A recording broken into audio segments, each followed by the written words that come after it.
দর্শক, মেটিকুলাস একটা প্রশ্ন সামনে এসেছে এবং সেই প্রশ্নটা যে কারো কাছে চমক হিসেবে আসতে পারে, চমক মনে হতে পারে, হাস্যকর মনে হতে পারে, অনেকে অবাক হতে পারেন এবং অনেকে বিভ্রান্ত হতে পারেন। সেই খবরটা কি, কেনই বা বিভ্রান্ত কিংবা অবাক হতে পারেন? সেই খবরটা হচ্ছে, প্রশ্ন জেগেছে প্রফেসর ইউনূস কি বিএনপি সরকারের বিরুদ্ধে মাঠের আন্দোলনে নামছেন? রাজপথে নেমে প্রফেসর ইউনূস কি মিছিল করবেন?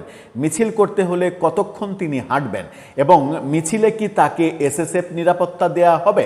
মিছিলের সামনে এসএসএফ বাহিনী তাকে ঘিরে রাখবে এবং তিনি স্লোগান দেবেন, বিএনপির পতন চাই, এখনই এই দাবি মানতে হবে, মানতে হবে, মেনে নাও।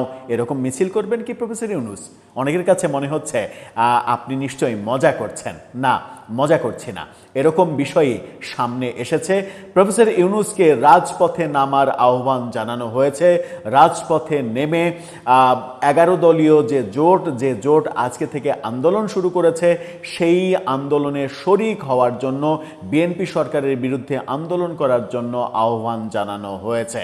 সেই আহ্বানে প্রফেসর ইউনূস কি সাড়া দেবেন? কে জানালেন আহ্বান? চলুন একটু জেনে দেখি। ইন্টারেস্টিং এই ব্যাপারটা এই ভিডিওতে। থাকবেন পলিটিক্স টিভির নিয়মিত। বলছিলাম মেটিকুলাস প্রফেসর ইউনূসের সরকার বিরোধী আন্দোলনে যোগ দেওয়ার সম্ভাব্যতা নিয়ে। তার আগে একটি মানবিক ব্যাপার বলতে চাই। ফুড ফর অল, সবার জন্য খাদ্য, এই স্লোগান নিয়ে একদল তরুণ সাধারণ অসহায় ক্ষুধার্ত মানুষের পাশে রান্না করা খাবার নিয়ে দাঁড়াচ্ছে। ডেসক্রিপশন বক্সে লিঙ্ক দেওয়া আছে, সেই চ্যানেলটি সাবস্ক্রাইব করে অন্তত তাদের এই মানবিক কর্মটাকে অনুপ্রাণিত করবেন। চলে যাচ্ছি মূল আলোচনায়। বলছিলাম প্রফেসর ইউনূস কি সত্যিই আন্দোলনে নামছেন? ব্যাপারটা মজার ঠেকলেও ব্যাপারটা সত্যের দিকে গেলে অবাক হওয়ার কিছু থাকবে না। প্রফেসর ইউনূসকে আন্দোলনের আহ্বান জানালেন, রাজপথে নেমে আসার আহ্বান জানালেন নাহিদ ইসলাম, এনসিপির আহ্বায়ক। তিনি ওমরায় গিয়েছিলেন। ওমরায় গিয়ে সম্ভবত এই বুদ্ধিটা তার মাথায় এসেছে যে দেশে ফিরেই তিনি প্রফেসর ইউনূসের উদ্দেশ্যে বলবেন, আপনি রাজপথে নেমে আসেন, বিএনপি সরকারের বিরুদ্ধে আন্দোলন করেন।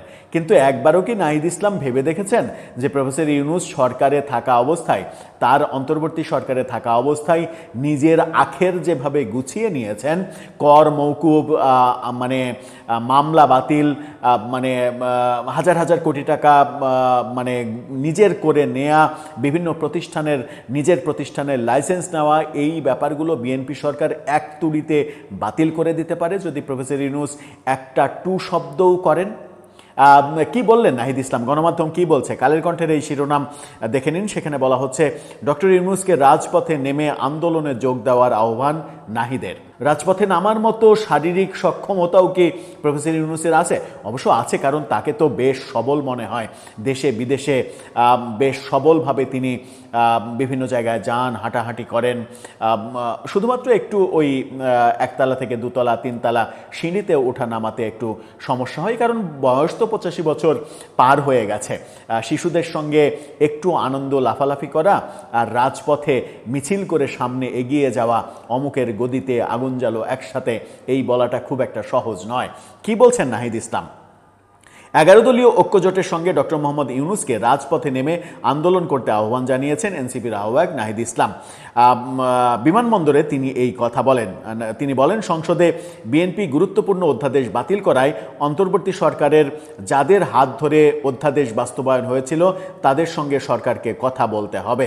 ইঞ্জিনিয়ারিং করে বিএনপিকে ক্ষমতায় এনে অন্তর্বর্তী সরকারের উপদেষ্টারা নিজ নিজ কাজে চলে যাওয়ার বিষয়ে সবাইকে সজাগ থাকতে হবে। অর্থাৎ ইলেকশন ইঞ্জিনিয়ারিং করে বিএনপিকে ক্ষমতায় এনেছে প্রফেসর ইউনূসের সরকার, উপদেষ্টারা, এবং বিএনপিকে ক্ষমতায় এনে নিজের নিজের ধান্দায় ব্যস্ত হয়ে গেছে।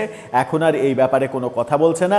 এই কথা না বললে তাদেরকে ছাড়া হবে না, তাদেরকে কথা বলতে হবে, আন্দোলন করতে হবে, আমাদের সঙ্গে রাজপথে নামতে হবে, মিছিল করতে হবে, এই ব্যাপারগুলো তিনি বলছেন। রাজপথে নেমে আন্দোলনে যোগ দিতে হবে বলছেন। নাহিদ ইসলাম বলেন, ডক্টর মোহাম্মদ ইউনূসকে অধ্যাদেশ নিয়ে কথা বলতে হবে। তারা যখন ক্ষমতায় ছিল তখন অধ্যাদেশ করেছে, ইঞ্জিনিয়ারিং করে বিএনপিকে ক্ষমতায় এনেছে। এখন তারা নিজেদের কাজে চলে যাবে, তা হবে না। আমি ডক্টর মোহাম্মদ ইউনূসকে রাজপথে নেমে আসার আহ্বান জানাই। তিনি বলেন, বিএনপি বুঝতেছে না সামনে অর্থনৈতিক মন্দা আসতেছে, এখন সরকার জনগণের হয়ে কথা না বললে তারা টিকতে পারবে না। তিনি বলছেন, উমরায় যাওয়ার আগেই বুঝতে পেরেছিলাম সামনে কি হতে যাচ্ছে, এখন যা হচ্ছে তা অপ্রত্যাশিত না। 5 আগস্ট থেকেই শুরু হয়েছে। আমরা বলেছিলাম সংস্কার, বিএনপি বলেছিল নির্বাচন। 2/3 ভোট পাওয়ার পর তারা কোনো কিছুই তোয়াক্কা করছে না। খুবই স্বাভাবিক, 2/3 ভোট পাওয়ার পর তারা কোনো কিছু তোয়াক্কা করবে কেন? প্রফেসর ইউনূস ক্ষমতায় আসার পরে সেই 1.5 বছরে আপনারা কি কোনো কিছু তোয়াক্কা করেছেন? আপনারা তো এই দেশে যে মবের রাজত্ব কায়েম হয়েছে, সেই মবের রাজত্ব কায়েম নিয়ে একটি কথাও বলেননি। প্রফেসর ইউনূসকে একবারও বলেননি যে এই মব থামান, বরং বহু ক্ষেত্রে আপনার দলের লোকজন মব করেছে, আপনারা পৃষ্ঠপোষকতা দিয়েছেন। আপনারা তো কোনো কিছু তোয়াক্কা করেননি। তখন মনে করেছিলেন যে ক্ষমতার বলয়ের মধ্যে আছি, যা ইচ্ছা তাই করা যায়, যা ইচ্ছা তাই ভাবা যায়। অনেকের দুর্নীতির ইতিহাস সামনে এসেছে, কিন্তু সেগুলো নিয়ে প্রফেসর ইউনূস কোনো তদন্ত করেননি। তখন তো প্রফেসর ইউনূসকে বলেননি যে এই তদন্তগুলো করুন। এখন তাকে, এই বৃদ্ধ মানুষ, তাকে রাজপথে আহ্বান জানাচ্ছেন, রাজপথে নামবে, যিনি কিনা এসএসএফ নিরাপত্তার মধ্যে আছেন। এসএসএফ নিরাপত্তায় থাকা একজন ব্যক্তি আপনাদের সঙ্গে, মাস পিপুলের সঙ্গে রাজপথে নামবে, মিছিল করবে, বিএনপি সরকারের বিরুদ্ধে স্লোগান দেবে, বিএনপি সরকারকে মানে শাসাবে, ধমক দেবে, আর বিএনপি সরকার বসে বসে কলা খাবে, এমন তো হয় না। কারণ প্রফেসর ইউনূস নিজের যে 666 কোটি টাকা কর মওকুফ করিয়েছেন, গ্রামীণ ট্রাস্টের 1043 কোটি টাকা মওকুফ করিয়ে নিয়েছেন, কিংবা বিভিন্নভাবে যে খবরগুলো আসে, গ্রামীণ ব্যাংকের 25% মালিকানা থেকে 10% মালিকানায় নামিয়ে এনেছেন সরকারের মালিকানা।